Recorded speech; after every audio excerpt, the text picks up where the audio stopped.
What up, Nick? What up, Al? And this is somehow we made it to week 2 of Sons of Yinzers. Stairway to 7. Here we go, Steelers. Here we go. Here we go. Pittsburgh's going to the Super Bowl. That's what we're hearing now in Pittsburgh. Yes, sir. Steelers pull off a week 1 victory against the New York Jets. Somehow, some way. Nick, do you have any opening remarks? About the overall game? You wanted to make some opening remarks at the beginning of this podcast? Yeah, a couple housekeeping notes here. I am not above a correction. The very first episode, I said that TJ Watt had 1 career sack in 4 career playoff games. Yes. Excuse me, I said he had 0. He has 0. Yeah, I said he had 0. He does have 1. He has 1. He does have 1. In 4 playoff games. Still not good. Yeah. Not good, but 1. Not good. We're all about journalistic integrity here. Correct. Yes, because we're a big show. Did you know we are actually an international podcast with lots of listeners? Are we? Yes, we are. Actually. Nice. So somehow, some way. And a couple other things here to note around the league. Just one quick trade. The Jacksonville Jaguars traded Tank Bigsby to the Philadelphia Eagles for picks. Their running back room's already loaded. They have Travis Etienne. Yeah. They drafted Bashal Tootin or Tutton. I say Tootin because it sounds stupider. And then just one other thing about the Steelers before we recap the game. One of the main injuries was Deshaun Elliott, who I believe is out actually for a couple weeks. Yes, I believe week 4 they're claiming he's going to come back for Ireland, is what I've heard. It's a sprain. The fact that the following week, I believe, is our bye. Yeah, I wonder if they'll actually keep him out for an extra game. They might, but to be something of a replacement, they actually signed Jabril Peppers. Yes, who was actually something of a surprise cut once it came time for the final roster for the Patriots. Yes, yeah, we'll get into that later. Just a couple quick things before the significance, but let's get into the Jets. Aaron Rodgers. How'd he look? Looked really good, I thought. I definitely thought so too. I thought he was slinging it. Yes, and just it's funny. We'll talk about this a little more in depth, but if you listen to our preseason podcast, we listed all of our concerns that the Steelers had. One of which was quarterback, the offense, wide receiver number 2. All of our questions have been answered. But being the Pittsburgh Steelers, we have a whole new set of questions after week 1. Some of them were answered. Doesn't mean they were answered positively. Some were answered negatively, unfortunately. Yes. But let's get into the game. Like Aaron Rodgers, great performance. It's everything you hoped Aaron Rodgers would bring to the Steelers as a 41-year-old quarterback. And I would just like to say I kind of called it. I'm not going to lie. Yeah, like I think we both expected that. I'm not saying you didn't, but no, yeah, I think we're seeing more and more that the mainstream media has painted a terrible picture of Aaron Rodgers. Specifically the national media. Yeah, that's what I mean. Yeah. The national media. Like this guy he's loving it. He's living it. Like even from this isn't the most important thing in the world, but even his body language. Yeah, it looked like he was legitimately having fun. Yeah, like Mike Tomlin's like his second dad now. Like I know. It's just like we're he looks like he's in a place where he belongs. I think it's pretty obvious, honestly. And a couple things from a statistical standpoint. A lot of the sort of main stat categories. Yes, I think he threw for 240, something like that. Yeah. 4 touchdowns, no picks. Yeah, that's the most important thing, and that's what you want. I mean, even as long as we don't turn the ball over, we're going to be successful most of the time. Because you would say our defense, but we'll get into that. We absolutely will. I'm assuming that has to be the first time since Ben where a quarterback. Well, that's definitely the first time since Ben where a quarterback for the Steelers threw 4 touchdowns, let alone 4 touchdowns, no picks. We'd have to look at that, but probably. I think guessing. I saw somewhere it's the first time a quarterback has ever debuted for a team for 4 touchdowns. That's possible. Or maybe it was just the Steelers. We'll look at that too. Yeah. But anyways, yeah. Aaron Rodgers comes out, has a beautiful game, answers all the questions of every Yinzer. Now they're putting statues up of him on the North Shore. I don't know about that. Not yet. Maybe. The time may come. Right. But yeah, like other questions we had. What would DK Metcalf do? Yeah, one thing I liked about another thing about what Rodgers did specifically regarding DK was you could even tell that Rodgers was able to not only hit DK when he was open, but he was almost like throwing him open too. He was getting that leading, correct, hitting the windows. That was things we haven't seen a Steelers quarterback do in about 5 years. It was missing recently. Yes, and even some of the other stuff, like I remember on the opening drive. I think it was 3rd and 10. I don't think they made. I remember the very first play was a sack. Yes. Second play I think was a run for no yards, if I remember correctly. Third play, it was 3rd and 10. There's a quick slant right across the middle to Pat Freiermuth. Yeah. That middle of the field, where was that the last couple of years? Yeah, we haven't seen middle of the field. Like it's been all these weird like flats. It's been stuff outside of the numbers. Outside the numbers, but like weak balls outside the numbers, kind of. Right. It was guys like Pickens and to an extent Austin and whatnot, just catching balls from Kenny, sometimes Russ. Just again outside the numbers and just right out to the out of bounds. Yeah. But like leading guys to the middle. You can't say enough about what the 41-year-old Aaron Rodgers has done for the Steelers season this year so far. It's week 1, but here in Pittsburgh we love to over-exaggerate and jump on the bandwagon, and I am all aboard the Aaron Rodgers bandwagon so far. A couple more things. Another thing that is not going to show up on stats, like Pro Football Focus, for example, which Aaron Rodgers scored very poorly on. 27th out of the starting quarterbacks, I believe. Yep, and scored the same points as Broderick Jones, which we will get into also. But yeah, I'll get into the Pro Football Focus thing real quick in a minute here. But one thing that someone like or a group like them are not going to take into consideration is the intangible stuff. Here's a perfect example. I noticed how efficiently, how smoothly it looked. Rodgers getting the guys out of the huddle. Him getting up to the line and looking around and seeing what the defense was giving him and changing the play. Yeah. And it looked like Arthur Smith had no issue with that whatsoever. No. And obviously Tomlin didn't. And speaking of Arthur Smith, I think from everything I've seen, he called a great game. Yes, I think so too. Yeah. Used everyone's, advantages, disadvantages, like put people in the right positions, like well done by him. And even aside from the play calling, schematically it looked better. Yeah. I mean, it's not none of this like side cart passes and everything we've seen in the past couple of years. Like it was a efficient offense. Right. A well-oiled machine. Yeah. And a perfect example is the very first touchdown, which was to Ben Skoranek. Yeah. Where the hell did he come from? I didn't know he was on the team, honestly. I knew about Ben, but I didn't think he was going to be the first. If you would have told me Ben Skoranek was going to be the first touchdown of the Steelers season, I would have laughed at you. Good for anyone who bet that as first touchdown of the game. That'd been cool. Yeah, I don't even know what that was, but anyways. But it was a perfect example. That first touchdown, Skoranek was wide open. Yeah. Could it have been a busted coverage? Maybe. Yeah. But that's why the good coordinators are able to scheme that. Yeah. He schemed them open, obviously. Yep. Yeah. Yeah. But I gotta mention about Pro Football Focus. Okay, yeah, because I've been doing a deep dive into Pro Football Focus, being on X and everything. If you're not on X, follow us. Sons of Yinzers both have accounts, pretty active on there. Anyways, Pro Football Focus.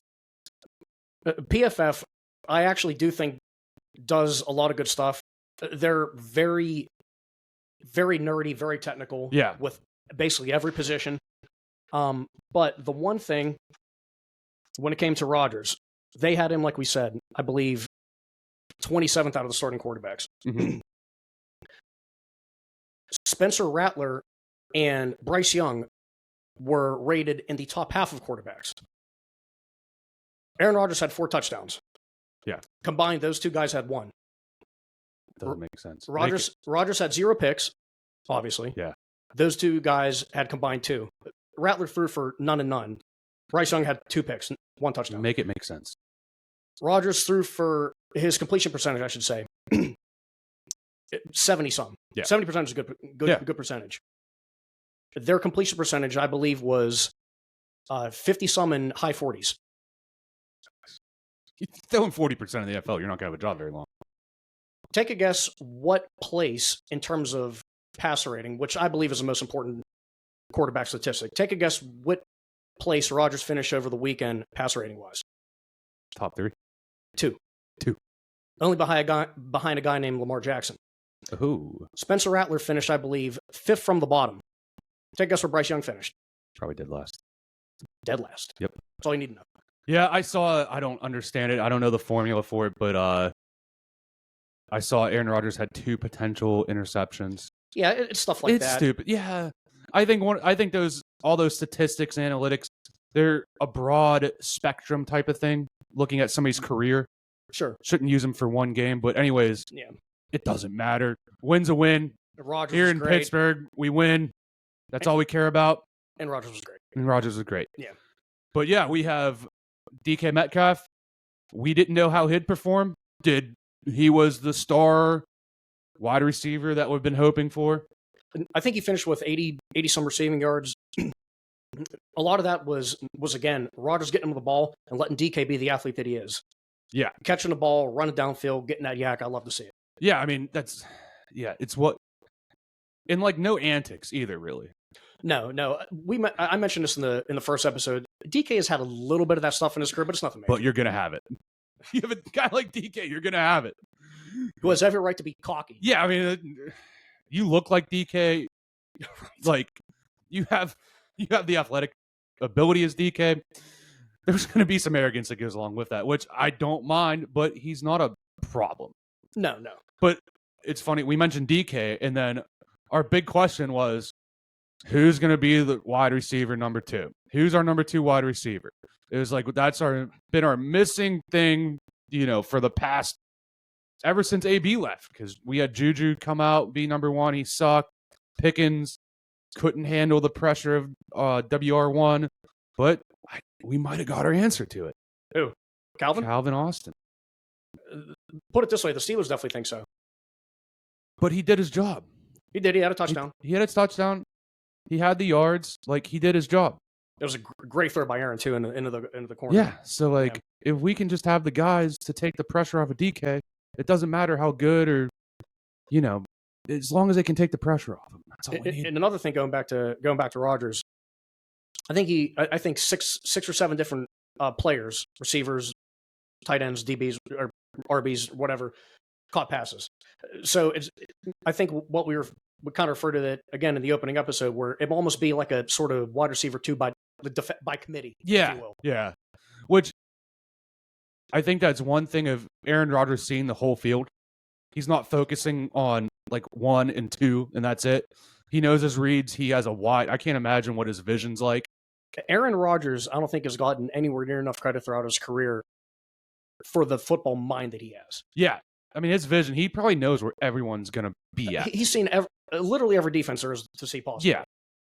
So, yeah, it's just, I can't say enough about that.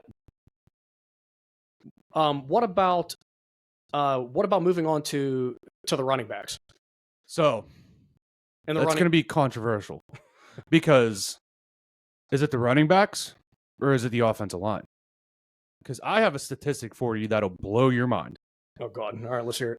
What is the average yard before contact for the running backs in week 1 for the Steelers? Average yards before contact. Yards before contact. Before contact. A yard or 2? -0.2. Yikes. They're getting, on average, they're getting hit before they get to the line of scrimmage. Wow. So, can you blame them? A couple things. First off, we'll get to the line, and this is really disappointing, but yeah, we'll get there. But can you? I can't put any. If that's your statistic, that means they're not even getting to the hole. That means a lot of it definitely is not on them. It's on us, yeah. So a couple things. First off, I wasn't expecting to see a whole lot of Caleb Johnson in the first game, but I was not expecting to see as little as we did. No, I was very disappointed. I think he had one carry. One carry.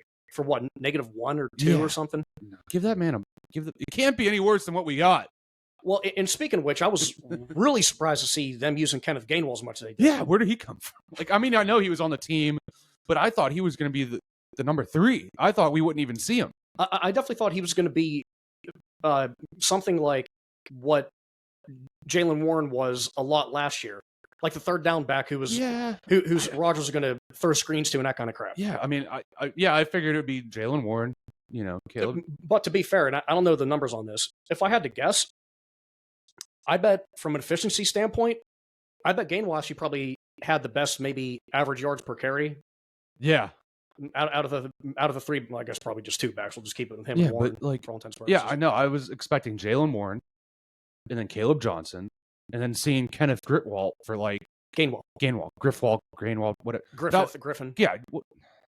Old Kenny. I was expecting to see old Kenny down there for like 3 carries this game. I didn't know he'd be like back by committee. I wonder if he actually had the most touches, like regardless of carries. We should have our research. Passes. I'm just no, yeah. I'm just speculating. That's a good point. I don't know what they see in him that they don't in Jaylen Warren with the seasons he's had, but I know, yeah. But yeah, I think it's too early to talk about running backs. Like, we have other glaring issues right now. The offensive line. Is Broderick Jones mega ass? He's bad. He's real bad. I think he was involved in 2 or 3 sacks. He let up 2 obvious ones. Yeah, 2 obvious ones, and I think a third. Yeah, Broderick Jones was definitely one of the biggest questions coming into the season, specifically. Not the O-line as a whole, but him specifically. He looked pretty good in camp, at least initially. I think he had kind of a rough patch in the middle. He looked really good in the preseason. Mm-hmm. I don't know what happened in that first game. I don't know. I don't know. I don't know if it's the week 1 jitters. I don't know if it's a scheme or whatever, but like it was so bad. Like, we need to establish the run game. We need better pass protection. Aaron Rodgers, 41 years old, he has to have better protection. Sacked on the first play. Yeah, I mean, it's just the Steelers' success in week 1 was through Aaron. Oh yeah, obviously. Yeah, and some good special teams. We'll special teams, but like, the offense runs through him. It's reliant on him. He's not going to be around very long if he gets hit that many times at 41 years old. It's worrisome. Yeah, it is, and it's a glaring issue, and it's an issue that was like kind of in question, but there was like other things to question before the season started. And now, like, this is like smacking us right in the face. One thing I will say about Jones, compared to last year, a couple times, which he had a lot of issues with, was getting holding penalties. I don't know how many, even if he had any in the first game. Yeah, that'd be something else to look into. From what I remember, I don't think the Steelers had a lot of holding calls against them. I think I want to say that the Steelers only had like 35 yards of penalties, 30 to 40 yards. It wasn't terrible. It's not like some of the games. That's a clean game. Yeah, it wasn't like some of the games we've had in the past where like 70, 80, 90. Yeah, like, yeah. Personal fouls everywhere. George Pickens. Maybe too many thrusts. Right. But yeah, like, hold your man if that's what it takes to not get Aaron Rodgers hit. And the thing that's really troubling too is the Jets are, to be fair, the Jets are pretty good. They have a pretty good pass rush, but they're like middle of the road. Yeah. That is not top of the line pass rush, which we are going to see later in the season. No. How about the Jets' offensive performance though? Fields look pretty good. Justin Fields, I think it was a big shock how well he actually did. He did. I definitely don't think the Steelers were expecting that. No, they weren't prepared for that. I certainly wasn't. No, I wasn't either. I wasn't expecting that. So is it going to be one of those things that the Jets are like this dark horse contender? What did I say in the first episode? Sports is very reactionary. Yeah, but like, you know what I mean? Like, I know. We're sitting here at week 14 and all of a sudden the Jets are like, leading their division. I said for a couple years. Have 3 losses. You know, like. Yeah, I mean, again, hold your horses. But Yeah, I said it could be. Even when Rodgers first got there, obviously 2 years ago, he was hurt like 4 plays in. Yeah. But regardless, I actually had a little bit of faith in I should say, a decent amount of faith in the Jets, not only because of Rodgers, because the roster top to bottom was really good, especially defensively. And they still do have a lot of personnel. One thing I will say about Fields, one of the reasons why he looked good, take away the passing, which he looked pretty good at. Yes. Obviously, everyone knows he can run. Yes. It seemed like the Jets were able to use him much better than the Steelers were. I would agree with that, yeah. It's like the Jets' offense was designed specifically for him, kind of like what the Ravens did with Lamar. They had a whole preseason kind of coming into this knowing, that he was going to be the number one guy. Yeah, so like they were able to scheme for him. They were able to do the things. Now, is it going to be one of those things where teams see film on him, they make adjustments, and by week 3, 4, he's going to be a non-factor? That's the NFL too. Oh, sure, yeah. Exactly. There's coaches that are sleeping on their couches right now watching film. I know, but I do think Fields look good, and honestly, good for him. Yeah, I mean, I'm not trying to root against Justin Fields. I'm not. I'm happy for him. If we didn't get Aaron Rodgers, I wanted Fields. Like, oh yeah, like I wanted to keep him around. You mean him over Russ? Yeah. Oh yeah. We'll talk about Russ a little bit. Yeah. Old Russ. Mr. Toxic Positivity. Oh yeah. The type of guy you don't want anything. Anyways. One guy that looked especially good for the Jets, which is definitely an indictment on the Steelers' defense, was Breece Hall, the running back. Gashed us. So we getting into the defense now. The defense looked really bad. Cam Hayward looked like he got hit over the head with the Steelers of his contract extension and hit over the head again with the Jets. He's like, I got my incentives, I'm good. Yeah, he's like, $3 million in incentives for playoff incentives that we haven't won a playoff game in 10 years. Yeah. And then now he's like, I have to show face and show up on week 1, which he was probably going to anyways. Yeah, for real. But yeah, our defensive line, once again, bad. Here, the reason why it's troublesome too is because Breece Hall he's not a power running back, obviously. Yeah. Breece Hall's a fast guy. Yeah. This isn't Derrick Henry or Jim Brown running the ball down your throat. He looked like Jerome Bettis against the Bears, and I think it was like 0-3 in the snow. Yeah, or look like Adrian Peterson prime. Yeah, like it was like the wheels on the bus go round and round. Like he was just driving through the middle of the field, just like he looked like all pro season coming up his way. And again, Breece Hall's a good running back, but I didn't expect him to look that good. No, our defensive line suffered greatly because I think the cornerbacks didn't do that bad. The corners are good, and edge rushers were getting through. Alex Highsmith and TJ Watt both had remarkable statistics and also had remarkable pressures. But what Fields was doing is he was cutting up through the middle. Oh, yeah. Yeah. Real quick, a note on TJ. I actually did think TJ was probably one of the better defensive players the Steelers had from week 1. Yes. He didn't have a sack. But He did not have a sack. I think he had 2 tackles for loss. For losses. Yeah, I think big hit on Fields. Yeah, on an option play. Correct. Which I read that perfectly. Right. But the linebackers weren't that good. No. Nope. Patrick Queen, Peyton Wilson. Where's Jack Sawyer? Yeah, where's Jackson? Yeah, he had I think he had 10 snaps for 1 tackle. Really? Yeah. So, would like to see him a little bit more, maybe. Monday Warrior. mean stride. Yeah. Name's Jack Sawyer. The linebackers, Patrick Queen, Peyton Wilson. A couple of things you can say about both of them. Both of the guys have what seems to be pretty good coverage ability. Yes. For linebackers, very fast, very athletic. They look soft. Yeah, I saw a lot of people really getting on Peyton Wilson. Yeah. Like yeah. hard. And I'm a Peyton Wilson fan. Yeah, and like, but we play a good team with like a good solid O-line and a good solid running back, like the Ravens. Like, it's going to be a long day if that's the case all season. You mean when the Ravens rushed for 290 some in the playoff game last year? Yeah. That whole thing? Yeah, or like what the Eagles did to us in the fourth quarter last year. Never saw the ball. Not once. Right. But like, I mean, it's a shame, but like, they got to plug those holes. They got to stop the run because it's just, you know, they're never going to get off the field. Time of possession, all that, like, that's going to hurt. That's going to hurt TJ getting on the sacks and everything else. Like, not having Derek Harmon didn't help, obviously. That's a big wild card. Is he going to be ready for week 2? What's the word? I haven't seen much on it. The first thing I heard was that he was going to be out for the first game. Yeah. I don't think Tomlin committed to him playing in the second week.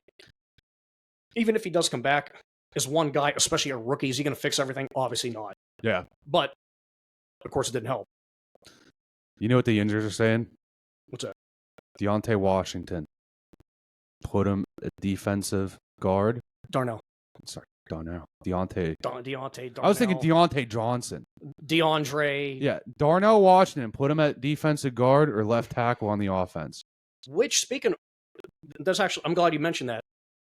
I thought the Steelers, even leading up to the season, I thought they said that they were even going to get Darnell more involved with protection, especially helping a guy like Broderick. I mean, he is a Pittsburgh favorite. And, like, everyone wants to see him catch the ball because God knows what happens after that man catches the football and starts running downfield.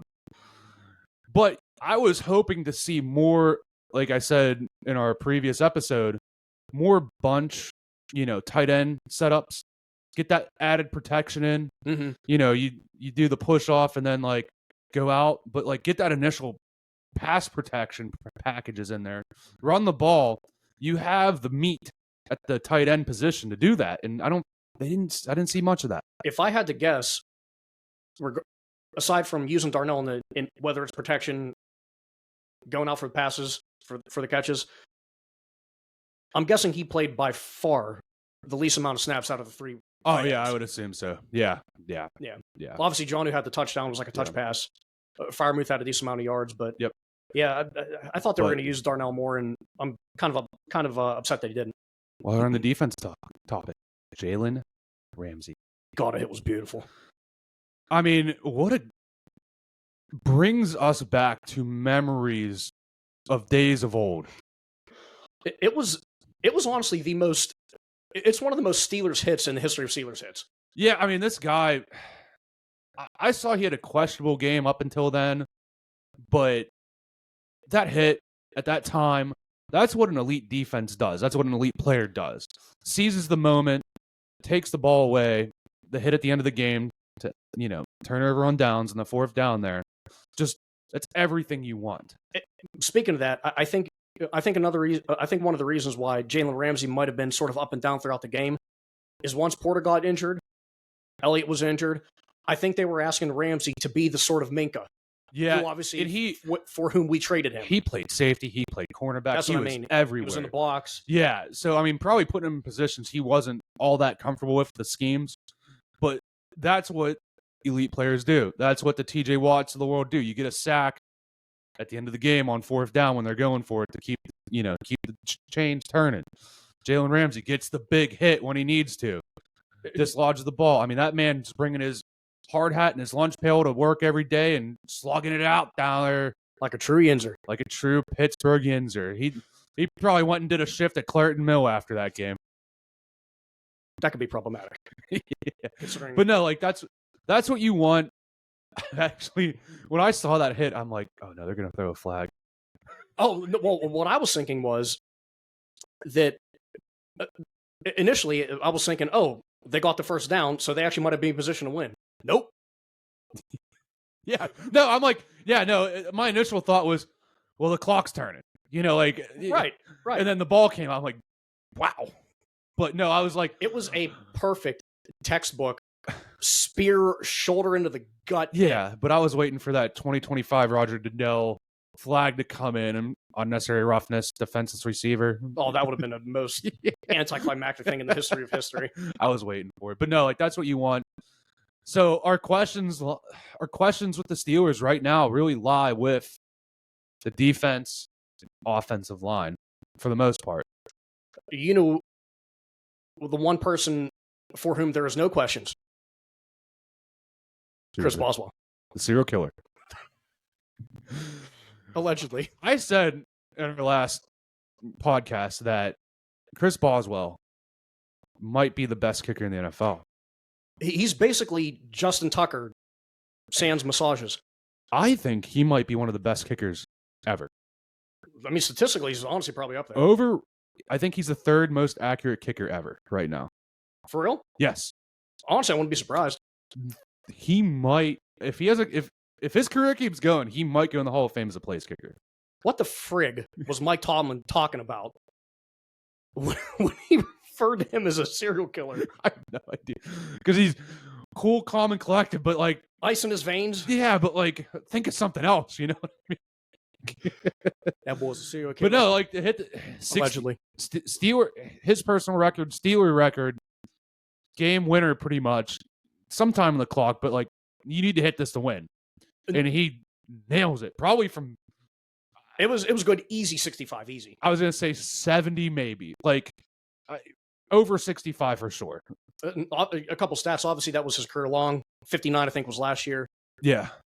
Remember, not only did he hit the 60 to win the game. Yes. Earlier, he had a 56. 56. I mean, dude is money. I was saying too that it's the new 60-yard field goal is the new 50-yard in the NFL because we're starting to see across the NFL. For Boz, it is. I mean, we're starting to see across the NFL though guys line up at like 58, and you're kind of like, that's like it's plausible. Side note on that field goal. Yeah. The play before that, the third down play. Mm-hmm. Pass interference.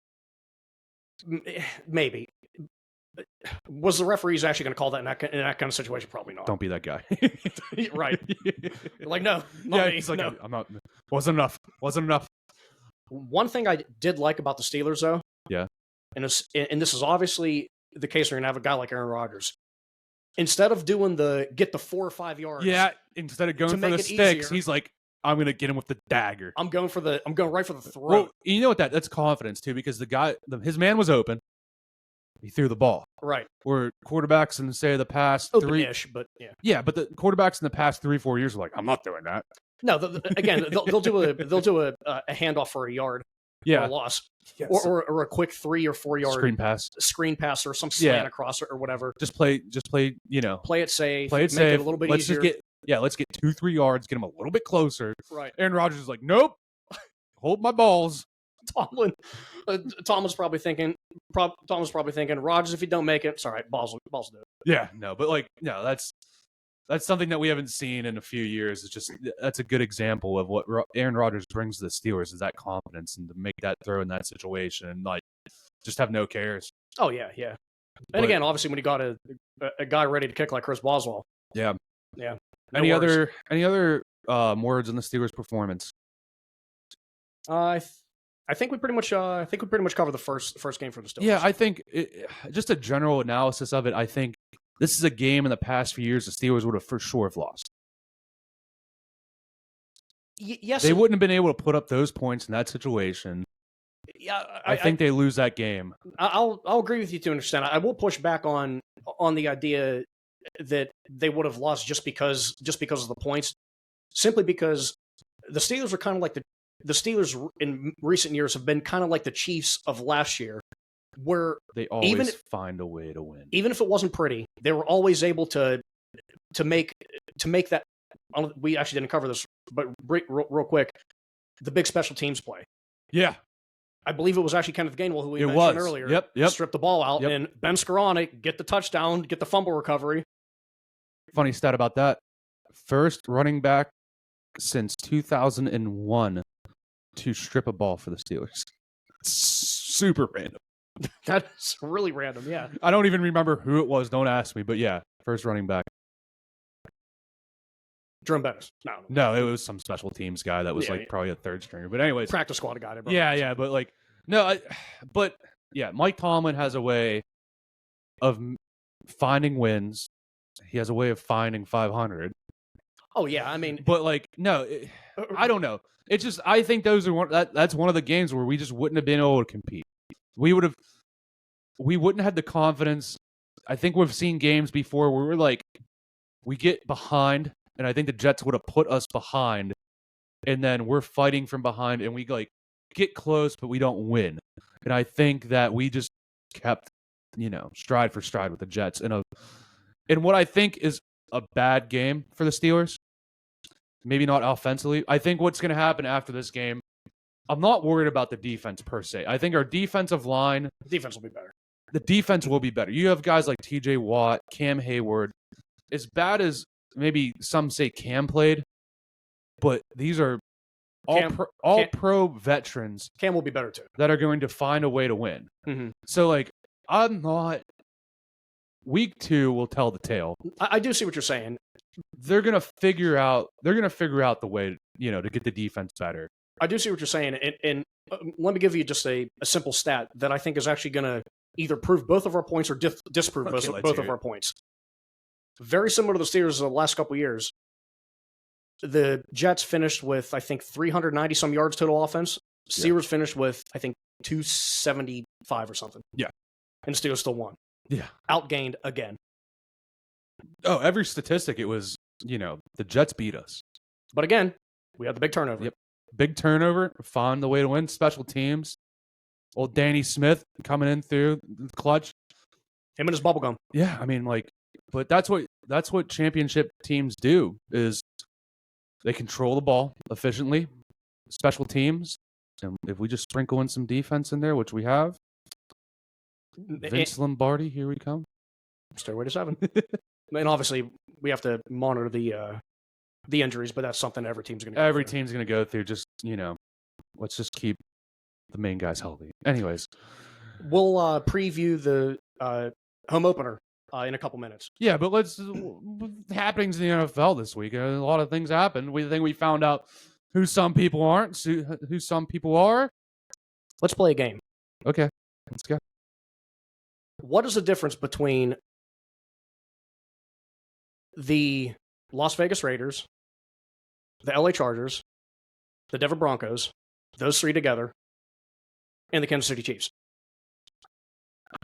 I don't know where you're going with this. The first three teams have a win.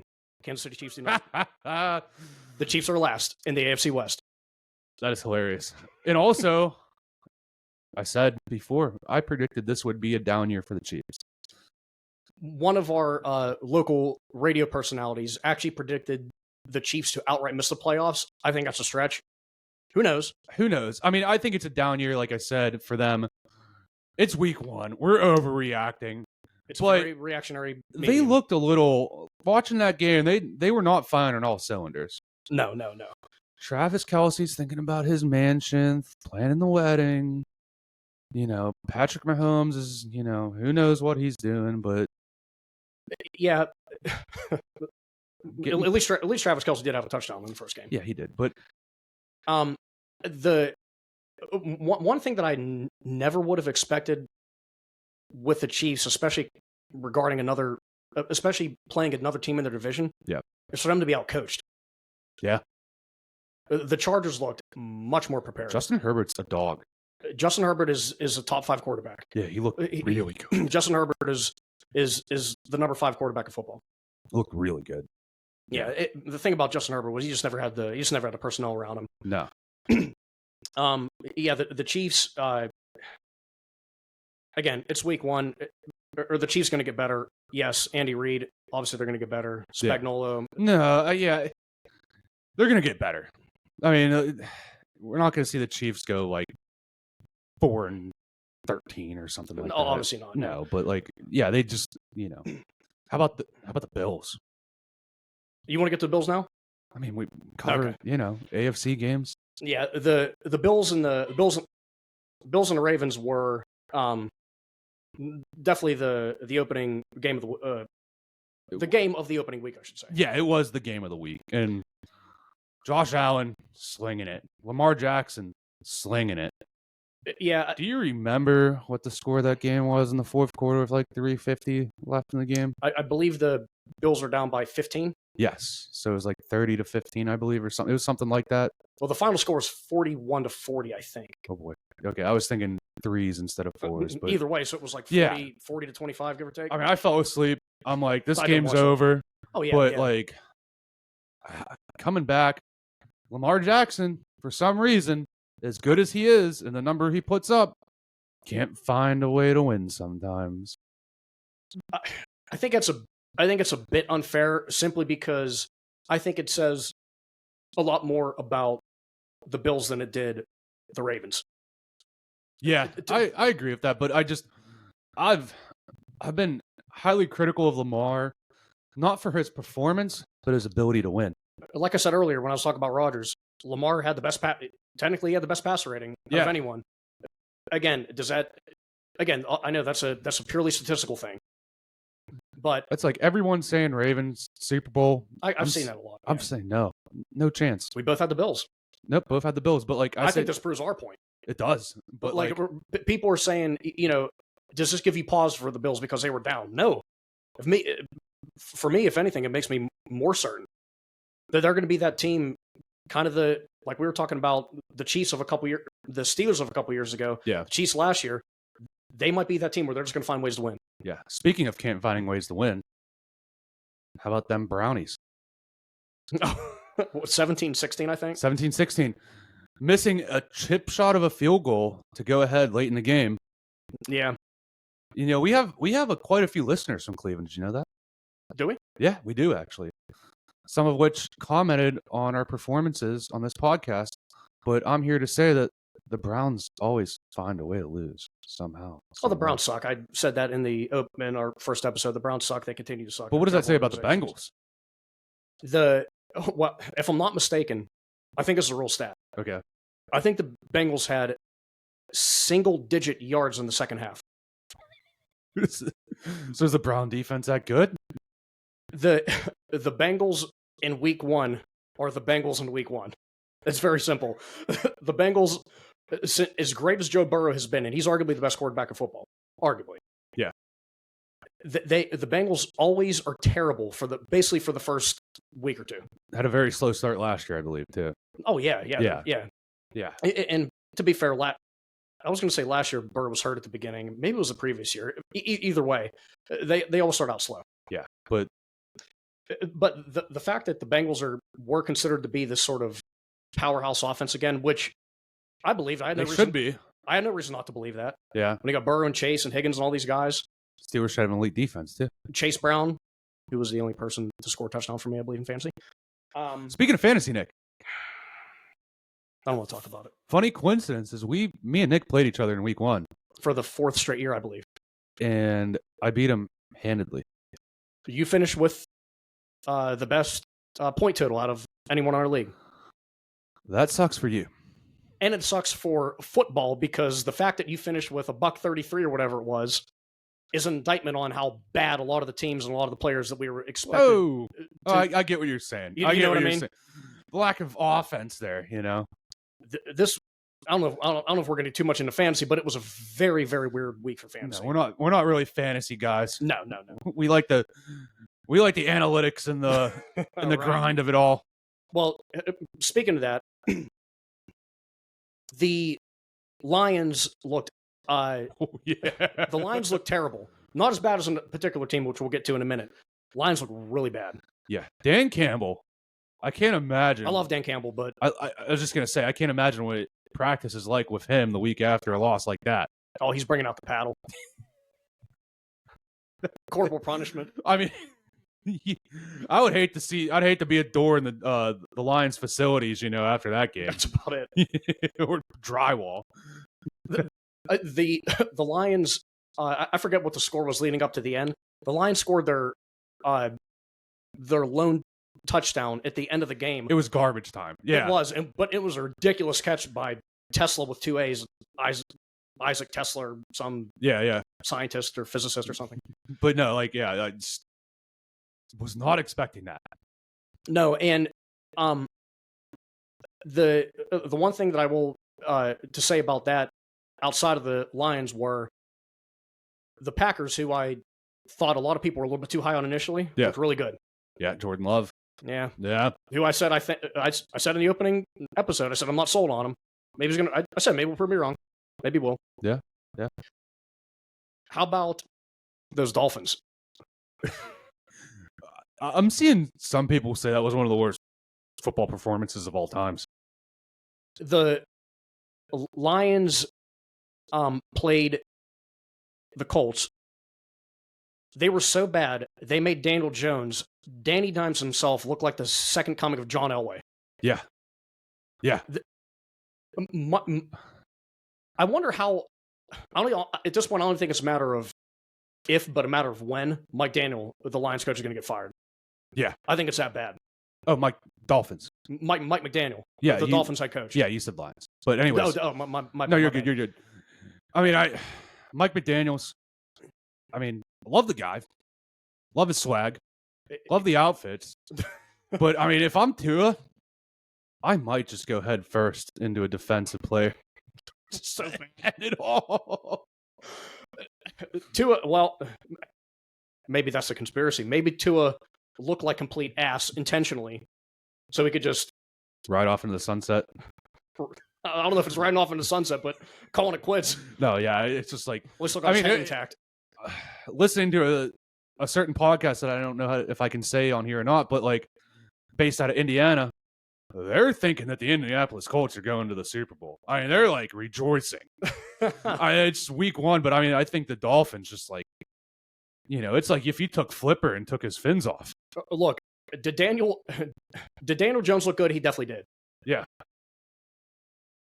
It was obviously the right decision to start Daniel Jones instead of Anthony Richardson. I said this in the first episode. Anthony Richardson was not a good quarterback coming out of college. I have no idea why these scouts were drooling over him. He was an athlete. He was nothing more. He cannot throw the ball to save his life. Did I think Daniel Jones was going to be much better? I did not. He looked a lot better. Yeah. And again, is that him? Is that the Colts? I wonder if the Dolphins, who I believe you said that you were thinking had what kind of a I was saying they're a dark horse candidacy. Be a great comeback story. I thought the Dolphins were going to be that a sort of like middle of the road kind of team. Yeah, they honestly look like the worst team in football over the weekend. I mean, I'm big on Tua. I'm big on Tyreek Hill. Like, I don't know. I believe the final score was 33-8. Prior to that, it was 30-0. 0. Speaking of Tyreek Hill, did you see the rumors on X? Don't get me started. Going to the Steelers. We're in talks. Who started that rumor? Trust me, bro. Trust me, bro. Yeah, trust me, bro. Bruh. I have sources. Right. My uncle is a janitor, friend of the Dolphins facility. Second cousin thrice Yeah, removed. he heard it, but I don't want Tyreek Hill. Tyreek Hill at one point was a great player. I think he's still a good player. He has a lot of off the field stuff right now. Yeah, it's not. Would it make the Steelers any better? That is not what we need. Yeah, GMs of the NFL aren't Pokemon collectors. It's not got to catch them all. Or what about Omar Khan though? Dude, he's kind of looking like Ash. Whatever. Yes, catch him. Is that his last name? I think so. It's been a while. Right. But yeah, that's the fun thing about this. We'll see. All this week 2, everything can change. Yeah. It's week 1. Yeah. Don't want to. It's all about the overreactions, but don't want to overreact yet. A couple other things before we get to previewing the Steelers upcoming week 2. Yeah. Pump the brake on New England. Pump the brakes on New England, I should say. You're a big fan. I'm not a big fan. You're speaking highly of them. That's a little strong. I was thinking that they were on the ever so slight up and up. Yes. I think Drake May's a good quarterback. I think he's quite a good quarterback. He shouldn't have made a Pro Bowl last year, but whatever. He did make the Pro Bowl, by the way. Mike Vrabel, the first-year head coach. Yep. The Patriots honestly seemed like obviously the Bills are the head of that division. Yeah. Honestly, I thought it was pretty much the Patriots' sort of second place to lose, if that makes sense. Yeah. Yep. Maybe a wild card team. Maybe, right. Maybe sneak in there at 7. To me, it obviously we beat the Jets in the opening week. To me, it always looks like the Jets will finish second in that division. Yeah. No, it's early, obviously. But it's early, but yeah, no. If the Jets play how they did against the Steelers, they're going to the playoffs. Oh yeah, they're sneaking in. Yeah, like we said, to reiterate, feels good. Yeah, all credit to him. Yeah, yep. I don't know if there's too much else to talk about around the league, but we got to mention old Russell Wilson, New York Giants. Russell Wilson looked bad. Yeah, it was really bad. It was the Russ we saw towards the end of the year. It was worse. If that's and that was pretty bad, Russ. Brian Daboll, the head coach, said after the game immediately that he was not going to commit to Russ starting in week 2. He did say, I'm assuming it was earlier today, that Russ is still going to be the quarterback. Yeah, I saw him come out and say Russ is starting.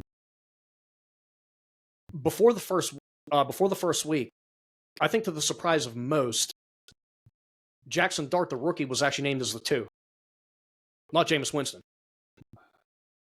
I have my feelings about Jameis.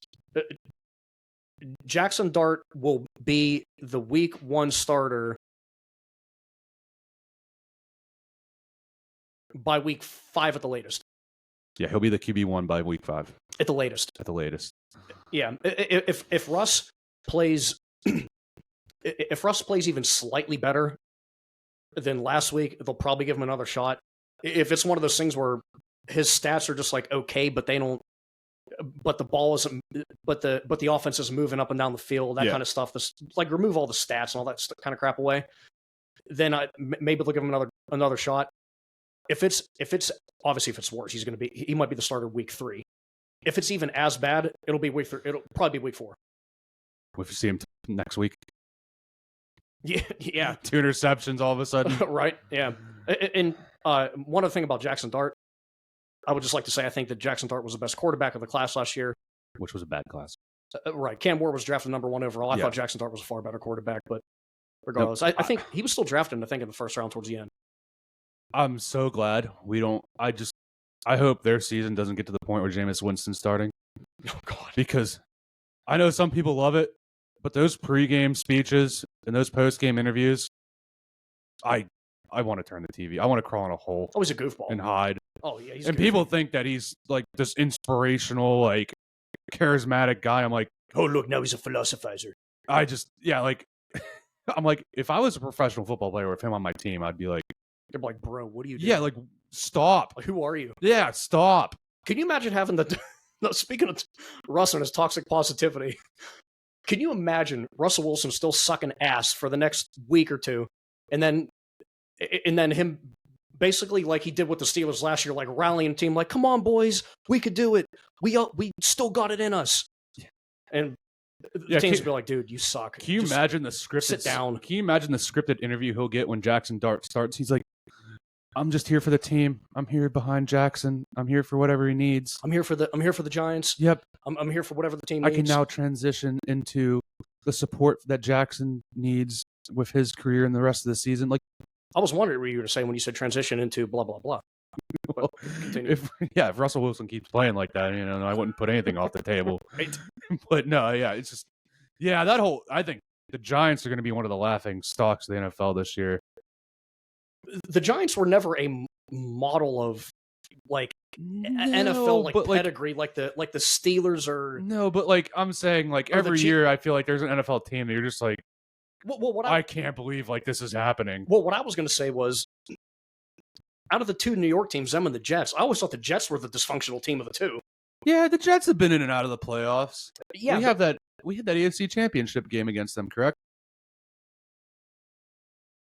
To play against Aaron Rodgers, I believe. Is that what it was? Yeah, blew him out, I believe, too. But that was the Bart Scott can't wait game. Yep. That's right. Yep. That's right. Yeah, that's right. Yep. But they've been in and out of it, Right, but just over the last couple of years, though, they saw an AFC Championship the same time we have. Last time we had. Yeah.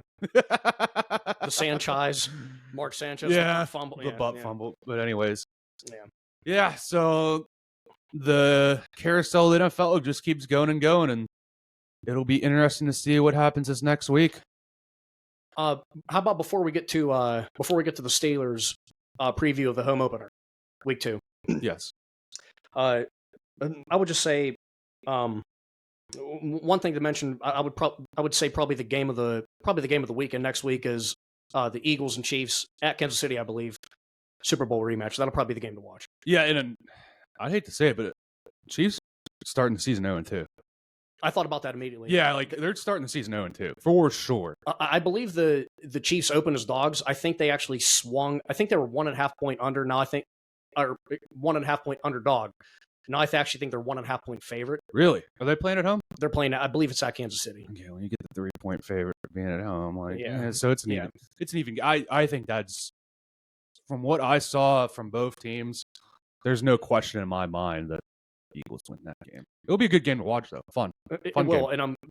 And I don't know this for certain, but if I had to guess, I'm assuming that's a primetime game on Sunday night. Yeah. But before we move on to the Steelers preview, watch where you spit. Okay. Yeah. Steelers and Seahawks. Steelers and Seahawks. Home opener. Home opener. Any initial thoughts on the first game at the Berg? I think that it is the perfect opponent to get the defense going, to get the offense to continue rolling. I think we hit the panic button if the Steelers defense struggles in this game. Yeah. About before we get to the Steelers, about Seattle, they looked okay in the first week. They had pretty low offensive numbers. They did. Sam Darnold was not good. No. He was their running game, I think they rushed for like 50, 60 yards too. It was very low. I believe Zach Charbonnet actually ran or out-touched, if you will, Kenneth Walker III, which I was kind of surprised about. Yeah. KW3 is their number one guy. Maybe that was just maybe that's something that just happened throughout the course of the game, but that was kind of strange. I think the thing that this game will come down to is if the Steelers are able to contain Jackson Smith and Jigba, JSN, the number one guy, I think the Steelers. Steelers will win. I don't want to say easily, but I think it won't have too much problem with Seattle. I think this is going to be. I have a feeling that this is going to be a blowout. I'm calling blowout. And I just think home opener, I think the defense makes their adjustments. As long as Sam Darnold doesn't do anything crazy, I think we see like a 35-17 victory. Yeah, that's hopeful. The thing is, though, to be fair to Seattle, they have a pretty good defense. If the Steelers' offense shows up like they did in Week 1, yeah, that's going to be very promising moving forward. Yes, yeah, like obviously Week 1 of the NFL, kind of you get some weird anomalies. It's hard to make a trend, but we'll have answers Week 2, and I think we'll have the right answers at Week 2 for the Steelers. I certainly hope so. 1 o'clock game. 1 o'clock game at home. Yeah. Even first episode, we both have the Steelers winning, I believe. Yep. Right on our predictions so far, but 1-0, undefeated. 1-0. Yeah. Hopefully 2-0. 2-0. I just don't see how the defense doesn't improve. Yeah. I don't see how TJ Watt doesn't have 3 sacks. You better have at least one. I really do think that if Mike Tomlin, Artie Smith, all these guys are the coaches they are, I think the coaching with the players we have and the talent we have, we see the swing. I certainly hope you're right. We hinted towards this earlier. People like Cam Hayward, I'm assuming he's definitely going to get better. Yeah, I think he's going to make an impact in the second game. That's what I mean. I'm not worried about the defense. Now, if we give up a ton of points and we look anemic again, I'll be worried. Right. But I think it turns around.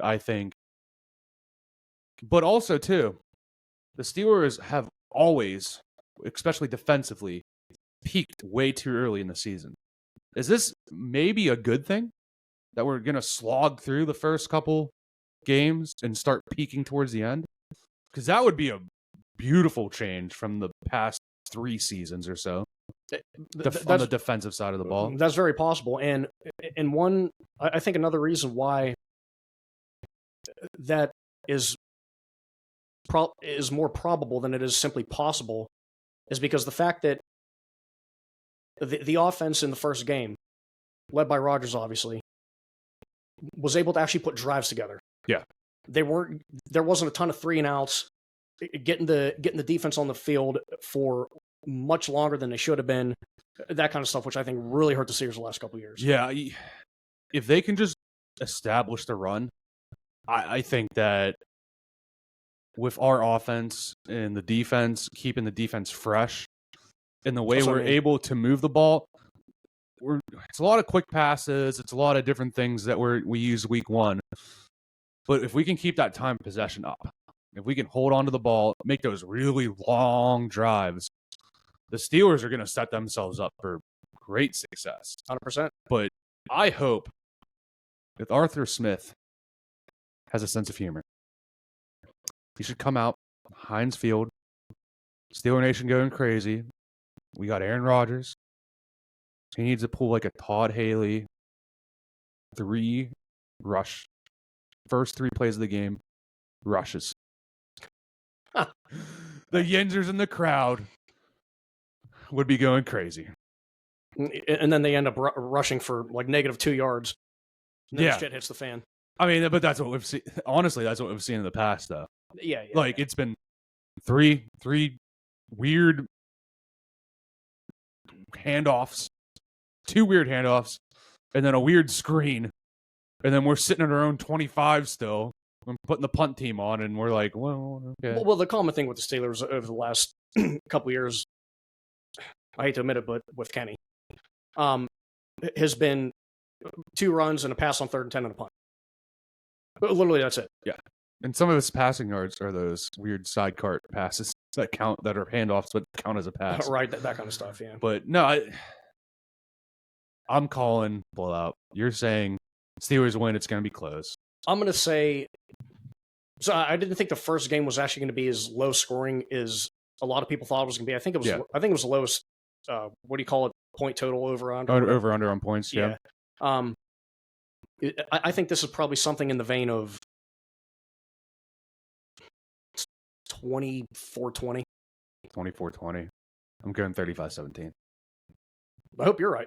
I hope I am. Yep.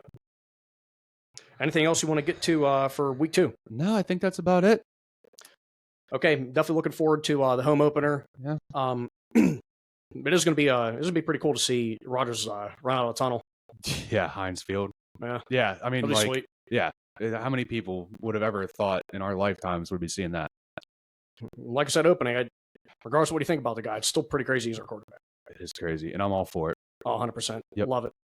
Well, thank you for listening. This is Sons and Users Podcast. If you enjoy our podcast, please follow us on X, Instagram, all the socials. We're going to be on TikTok now too. So look us up to you. Yes. Look us up, Sons of Yinzers. That's our handle on everything. Follow us, interact with us. We appreciate you for listening. Let's go Stellars. Thanks, guys. Let's go Steelers.